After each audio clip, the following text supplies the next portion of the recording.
And now it's time for the Impact Wrestling Report. Here's your host, Mathew Shaffer. What's up, guys and gals? Welcome back to another edition of the Impact Wrestling Report, brought to you right here on One Wrestling YouTube. Go ahead and hit that like and subscribe button, and you'll be entered to win. This is the last day to enter. You'll be entered to win a autographed 8x10 of ARIES. That contest announcement winner will be tomorrow, August 31st, 2018. You could be watching this on August 31st, 2018, depending on when you viewed this episode of the Impact Wrestling Report. Again, my name, if you haven't watched this show before, is Mathew Shaffer. You can follow me on Twitter and on Instagram at Mathew_Shaffer. Now, before we get started here, I want to remind you to check out Michael Jargo's version each and every week of his NXT breakdown on This Is NXT, and follow along on his journey right now at StarCast, as him and Rick Vickery are all in. That's right, ladies and gentlemen. Hami Media will be on Podcast Row. So if you like and enjoy what you hear from him, check him out. Now, let's get rocking and rolling, because we want to get you all caught up on this one-night-only television pay-per-view event, or special as they like to list it as. Impact Wrestling's ReDefined. Impact starts out with a pretty gnarly package, actually, to tell you the truth, hyping their one-night television special. This kind of just recaps the current ongoing stories and rivalries heading into tonight's matches and bouts. Now we go right to the arena. We get started right away with the first match of the night. Now, when Impact comes on the air from the package, it just shows a graphic of the X Division Championship. So a little odd, kind of like went to it like it was already in progress, if you will. And at that point, it looked like maybe when they shot this match, that maybe wasn't even toward the beginning of it, like it was at some point just taken from one of the actual shows or like television tapings, because the crowd wasn't like excited like Impact was opening up for a one night only special, if that makes sense.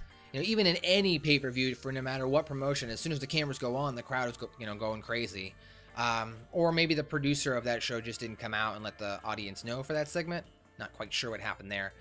Nevertheless, though, we get right in the arena, we get started. It's the X Division Championship match. It's FENIX versus the champion, Brian Cage. Now, the match starts out with both men kind of feeling each other out. I would say here there was a little bit of awkward chemistry between the two. Maybe it was their first time encountering each other in the ring, as they were both kind of a little clumsy in some aspects of their moves. Brian Cage, of course, is a big guy, so it might have just appeared that way from the camera angles. It was clumsy, and maybe it was just, him not trying to crush FENIX in some of the moves itself. Brian Cage did, however, dominate early. He actually hit a 619, a massive clothesline, knocking FENIX to the outside. Brian Cage also had a delayed vertical suplex off the top turnbuckle, which was pretty cool. FENIX was positioned on the outside on the apron, and he brought him up over the turnbuckle, held it in the air while he was standing there on the second turnbuckle himself, and slammed him down to the mat. Pretty cool move itself. Then Cage, like I said, continued to be dominant. FENIX did try to build some momentum, but Cage continued to bring the onslaught of pain. Not to have a pun intended there. In the latter half of the match, though, FENIX was able to hit a cutter on Cage as he was on the outside of the match, on the entrance ramp on the arena. Then he had a double foot stomp onto him, rolled him back into the ring, and hit him a swanton bomb. He went for a pinfall, but Brian Cage kicked out. The conclusion of the match, it could be argued one of two ways. You could look at it just from a scientific standpoint and say, wow, Brian Cage picks up FENIX off the top turnbuckle and comes down with this massive powerbomb for the 1, 2, 3. But then you also got to look at it just from the visual standpoint that Brian Cage actually ended up coming down first on his knees and his body, so he hits the mat, and then FENIX came down afterward flying. So there wasn't a lot of synchronization in the move itself, but again, it was coming from the top rope, and he was doing it in one motion, so there was physics that are involved with that. So winner, though, of this match, Brian Cage. He's still your X Division champion, 1, 2, 3. So a good match. I like Brian Cage's continuation of his dominance, and later on in the night, we're going to continue to see more developing characters, and the X Division itself being pumped up. And I wouldn't say there was a lot of focus put on the championship itself held by Austin Aries tonight, but Austin Aries and Killer Kross definitely make a huge impact, pun intended, as I'll get into This Is Impact later on this evening. After the match, we actually saw what looks to be a new rivalry, and that's OVE. They come down to the ring. Now, during the entrance itself, FENIX came out with Pentagon Jr. So Pentagon Jr. was outside positioned with FENIX. As Cage was walking up the ramp, OVE comes down and they start attacking, annihilating, pretty much just laying what you would call a usual beatdown on tag team.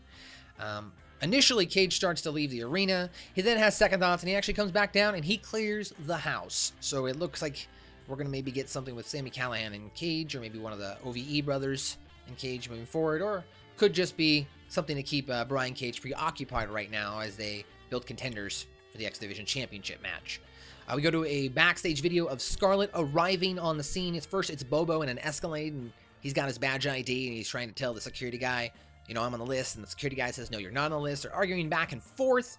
Scarlet eventually gets out and, you know, flirts with the guy, and they let him in. So I guess she had to flirt to get into work. I don't know why she didn't just roll down her window and flash her ID in the first place. It would probably have been a lot easier than arguing and having to get out. But hey, you know, she's hot, so they got to show you her. We then go to the GWN match. A little weird to do a GWN match on their one-night special called ReDefined. They're not really redefining themselves when they're showing clips. Another point I want to make is the 200 to 300,000 people that are actually watching live on Pop TV or that are not subscribed to Impact already. If they were going to subscribe, don't you think they were already going to at some point? Most of those people who are watching right now have been avid Impact fans because it's the fan base from a rating standpoint, it has dwindled down. The numbers don't lie. I'm not going to, you know, sit here and make things up. But I enjoy Impact, and I want to continue to see it thrive as I've got over a decade invested into this promotion itself. The GWN match of the week was one of those, I think it was early 2013, 2014, Grotto versus Al Snow in the UK. So it was a nice venue. This was, of course, built up on Twitter back and forth from their British boot camp show eventually. That was the fallout from that. Al Snow lost to Grotto. Afterwards, this was the debut of Drew Galloway, a.k.a. Drew McIntyre. The BDC at the time, that being Samoa Joe, Low Key, and Kenny King, come out to the ring afterwards and start beating down Al Snow and Grotto, and then Drew Galloway makes a save. So I guess if you're interested in that, go check out the Global Wrestling Network. You can sign up for that if you want more information. We then get an update from Josh Matthews and Callis about Richie the Kid, and they say that Richie the Kid, who got hit by the car, is going to make a full recovery. Again, if you didn't check out Impact last week, you can also check out the Impact Wrestling Report and get caught up and kind of understand my reaction when a child was hit by a car. We then go to the OG's clubhouse. Speaking of the child, Super Mech says that, man, you hit a kid, the King. So he's kind of like, man, you hit a kid with the car, dude. And King fires back and he says, you know, this is a casualty of war, that, you know, he would hit his own mother if it was in a battlefield and it, you know, gave him an advantage. You know, he also blames LAX for having the kid in the war zone. King says that, you know, we have to continue to be vicious. We have to continue to, control and take no prisoners. Then he gets a phone call. He answers the phone. Afterwards, he says to the OGs, don't make a move until he gives them the green light. And he leaves. That's the end of that. So it looks like, you know, OGs could be making a move on the LAX night, or King may have gotten an important call. We then get some video packages for Impact in Mexico. And it said, I believe, September 12th and 13th, or 13th and 14th. And then it also was Impact versus UK, which you can see on Twitch, with Jimmy Havoc versus Sami Callihan. It looks pretty cool. We get a video package that hypes up the Triple Threat Knockouts Women's Championship match. We then go to Alicia. I didn't make sure. Is it Alicia? No, in this case, it's Alicia. I'm sorry, Alicia interviewing Tessa. Tessa talks about her family's lineage and how she's, always felt the pressure being the daughter of one of the originators of the Horsemen, coming from such an illustrious family. Tonight is about the Knockouts Championship. Being a great athlete, a wrestler, or in the match itself might be enough for some in other knockouts, but for her being a Blancher, she has to prove to herself and her family, and bring home the gold. But it says tonight that she's taking the Knockouts title, and she's doing it for herself. Eli Drake comes out to the ring. It wasn't really announced that he was going to be doing anything tonight. He starts cutting a promo. He runs down the fact that Colt of Lee, the last couple weeks, has been trying to win his affection, trying to become best friends. He puts over the guys that beat him, Brandon Tidwell and Mr. Atlantis. He actually invites the wrestlers down to the ring, and he, kind of puts them over, says, good job, you guys are winning, being hometown guys. Crowd's kind of booing them. I I guess I understand, but you know, it's your hometown guys. You know, they did beat the Cult of Lee on Impact. At least could, you know, cheer him a little bit. I don't know. Eli says that they have to pass one more test to be Impact stars. This was a result because I guess these guys were like excited backstage, like, yeah, we won. Maybe we'll get contracts. So like, Eli Drake's like, dummy, you got to pass one more test. And he says one of you has to face him. So initially, Mr. Atlantis jumps up. He's like, I'll face you. And Eli Drake says, I like your initiative. But then he chooses to fight Brandon Tidwell instead. So he goes one-on-one with Brandon Tidwell. Now, no joke, this match literally lasted less than 20 seconds. Eli Drake won. Afterwards, Mr. Atlantis is consulting him, like, you know, checking on him, and then he hits the gravy train on him. So that was pretty much the segment with Eli Drake going over. That was his, you know, at least keeping its relevancy on Impact with this weird Cult of Lee storyline. Hopefully that was just it squashing it. It's done. So we then go back to Alicia interviewing Moose and Eddie Edwards. Moose says that Aries made a mistake attacking his best friend. Edwards says, you know, Moose means more to him than his kendo stick, and that alongside him tonight, they're going to take out Aries and Cross. So a pretty good promo from both Moose and Edwards hyping up their match against Austin Aries and Killer Cross later in the evening, the main event. We then go back to the arena, and this is now for the triple threat match, the Impact Knockouts Championship. It's Allie versus Tessa Blanchard versus Su Yung. The match starts out with all women kind of slapping each other across the face and chest with some open palm hand slaps. Allie takes out both ladies with a Santon Splash and a early DDT, like a double DDT on both of them. Now, over the course of this being a triple threat match, it was kind of hard to keep track of every single move as there was a lot of action going on. Allie did have control early on, but Tessa and Sue were able to kind of fight back and kind of get rid of Allie, and then they started going one-on-one with each other. There was some pretty cool three-way spots in the ring. At one point, Tessa applied like a leg lock, while Allie was, while Su Yung applied a choke on Tessa. So it was like a three-way submission. Allie and Sue then went kind of back and forth after pushing Tessa aside. Tessa, like I said, was like kind of hanging on the outside, maybe taking a breather, maybe like relaxing. I don't know.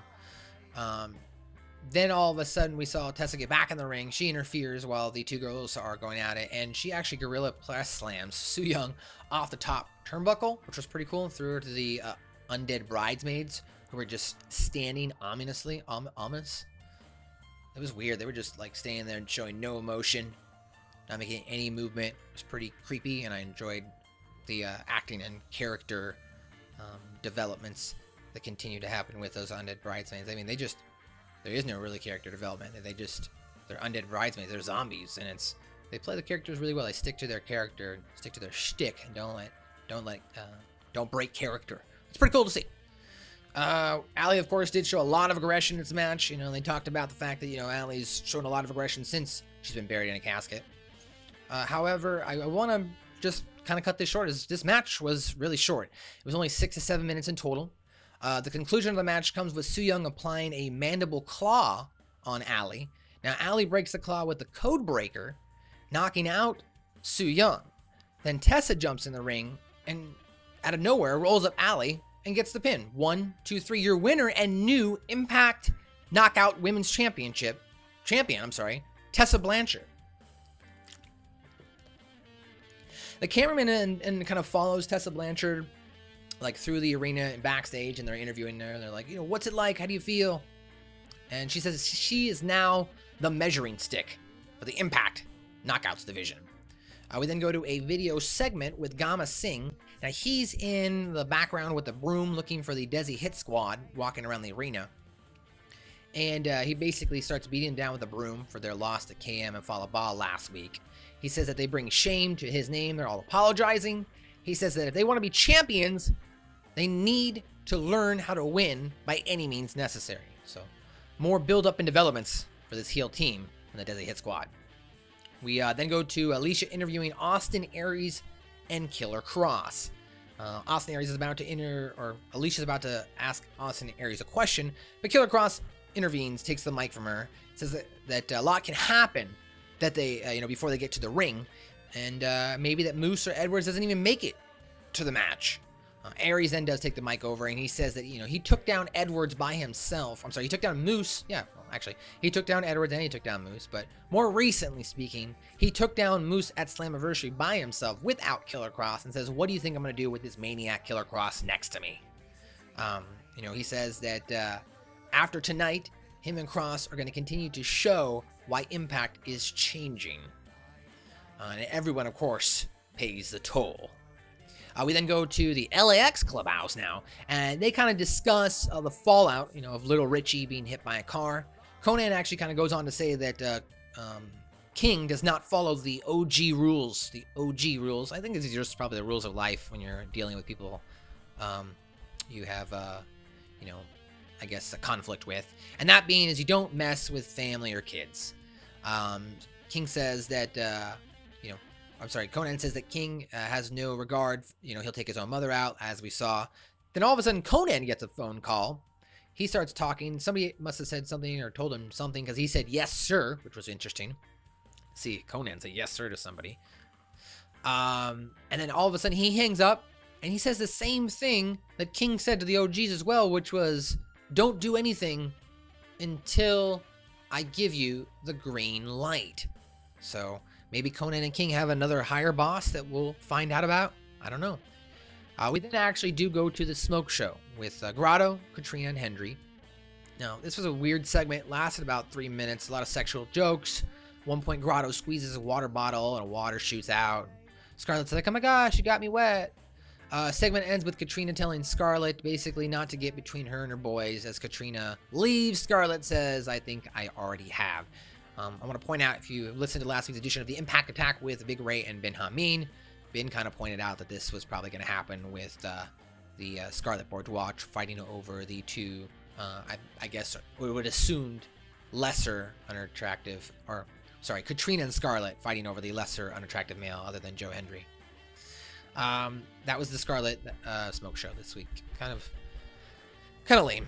Next match now was Petey Williams versus Rich Swann. The match starts with both men kind of taunting each other. You know, Rich Swann doing his dance rather than, you know, doing the you know, lock of strength to begin a test of strength. I'm sorry, to begin the match.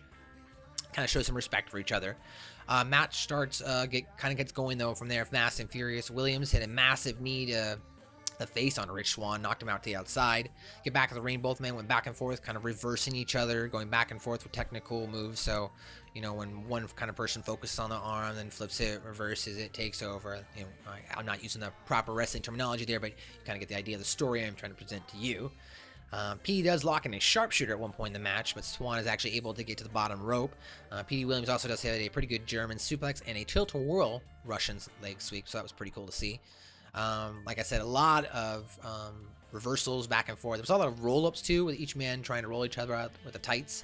And that's kind of how this match ends, because the match kind of comes to a conclusion out of nowhere. They're both going back and forth in a series of roll-ups, and then without any, you know, indication he's going to do it, without any gathering himself, Swann just hits a fast-standing shooting star press, and he gets a pin. And that's kind of what Don Callis explains to the audience, that, you know, normally you have to set up that move, but Swann hit it out of nowhere, and it was enough to startle and daze Petey. This according to Don Callis, and thus allowing the pinfall. And your winner tonight was Rich Swann. So one step closer for Rich Swann as they go to backstage. They're, you know, interviewing Rich Swann, and they're asking him, you know, how does it feel? And Rich Swann says, you know, one step closer to becoming X Division champion as I work my way up the ladder.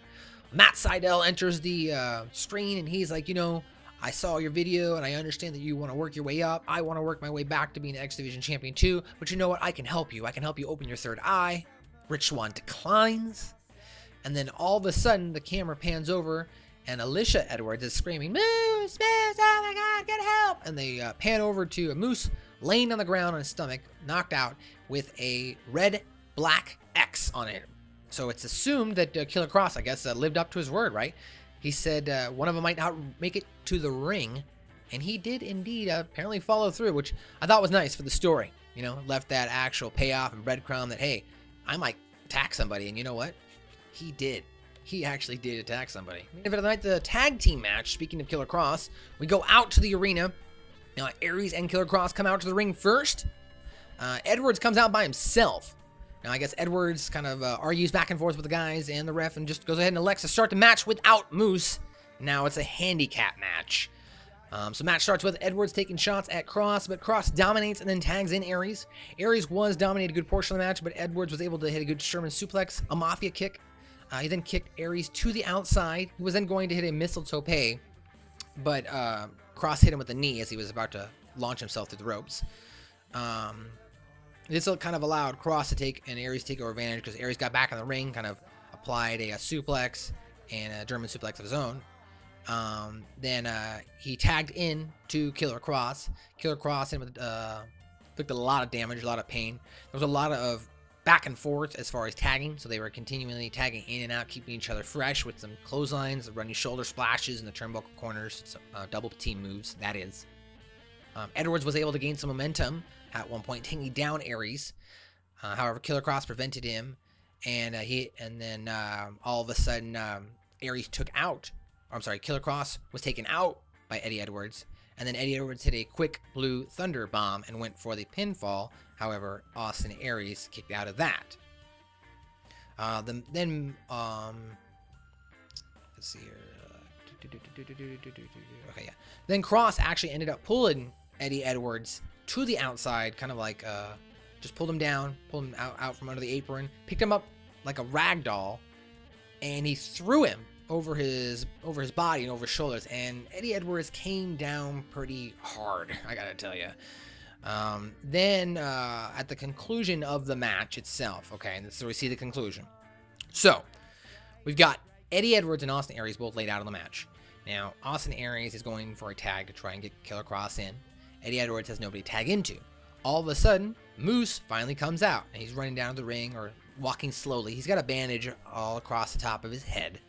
He walks down, he tags in Edwards, so he gets in the ring. Then Austin Aries goes to tag in Killer Cross, but Killer Cross jumps down from the ring apron. So it looks like it's a double cross that looks like, or I guess he's crossed. It's a crisscross. Killer Cross crossed Austin Aries, leaving him in the ring itself. So Austin Aries turns around and he's all afraid now. Oh no, I gotta fight Moose, and he's gonna get it now because he's so weak from being beaten up. And then Moose, with the swerve, he takes out Eddie Edwards. That's right, he starts beating down Eddie Edwards, and then of course Killer Cross and Austin Aries start laughing, realized it was a double cross in a situation of itself, as Moose turned on Eddie Edwards. And then after that, the ref of course stopped the match, rang the bell, disqualified the whole thing, threw it out. They threw Eddie Edwards to the outside of the match, of the ring. They put a chair over his head.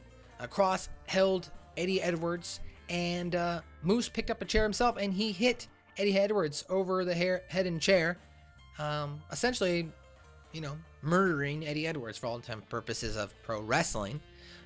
Alicia Edwards comes out, and she's all screaming, "How could you do this? What's your problem?" And then she slaps Moose, and then Moose looks like he's gonna hit her, and Callis is all like, "Go to commercial, go to commercial," and then he just does the whole Moose. And then he walks away, and all three of the men taunt, and that is how Impact ends, with Austin Aries standing tall as the Impact Heavyweight Champion in front of two huge monsters, two large men on each side of his shoulders, Killer Cross and Moose. And I gotta tell you, ladies and gentlemen, I was definitely taken aback. I was swerved. I thought it was great. I just, figured it was going to be a typical tag team match, or Moose was going to make the save later on, or he wouldn't make the save at all. I was not expecting Moose to side with Austin Aries and Killer Cross. So this definitely makes for a great tandem, as Don Callis likes to say. And it was great. Also, I want to note here, there was a cool point in the match where Eddie Edwards did hit a missile tope on Austin Aries, and he hit the guardrail. And when he did, the fans started chanting, "That was Impact." And I thought that was pretty apropos. Of course, it was a pun that was impactful, the move, and the Impact show itself. So thought that was a pretty neat new chant for them that Toronto may have started. That was Impact.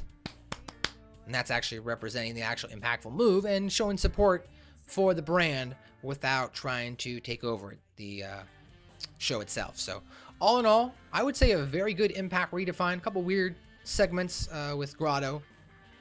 That's just weird every week now. I'm just it's getting off course. That being said, I definitely appreciate the comedy, you know, break. I didn't, of course, like the GWN moment in the one night special. Only I can, you know, whine and complain every week, at least I do, about them showing it. But come on, man, not during their one night special. You shouldn't be showing Global Wrestling Network moments like that or something. I don't know. Anyway, I'm gonna always harp on that until it's gone, or until, you know, they just find another way to fill in other segments in that point, or, you know, maybe they send me a letter saying, Matt, we're gonna put you in the GWN moment. We found you on the Bound for Glory 2012 from Phoenix, Arizona, when you were in the crowd, 4th or 5th row up, hard cam, and we're gonna put you on TV. So could you not talk ill will of us in the GWN portion, that is? And maybe then I'll do that. Okay, that being said, ladies and gentlemen, this has been another edition of the Impact Wrestling Report. Again, you can follow Hami Media, and of course, right here, One Wrestling YouTube, on Twitter at One Wrestling, and go to onewrestling.com for all your news, rumors, and reviews. There's a great article right up there right now from Sal Lasorda on Andy Kaufman and Jimmy the King Lawler as they head into StarCast this weekend. Andy Kaufman not heading there, but Jerry the King Lawler, and the Andy Kaufman panel being hosted by Bill Apter, which of course you can also check out the Apter chat, where Bill Apter's next guest will be the Icon, Sting. So if you haven't checked out the highly debuted, I believe it was number 35 overall on Sports Podcast, Apter chat, check that out. You can check out, like I mentioned very briefly, Hami Media, hackerhami.podbean.com with Big Ray Hernandez each and every week for the Impact Attack. Of course, you can check out Michael Jargo from This Is NXT this weekend and follow along in the Hami Media discussion group and at NotJargo on Twitter for Hami Media's and Hitting the Marks and the Gorilla Position's own StarCast vlogging. So go ahead and check that out. Of course, my name is Mathew Shaffer. You can follow me along on Twitter and Instagram at Mathew_Shaffer. Don't you dare go too far, ladies and gentlemen. I might just come back with another quick edition of the IWR. Who knows? I might be back with a one-night show. Or I might, of course, be back tomorrow to give the announcement on who wins the 8x10 signed autograph of Elias. Now for the real sign-off.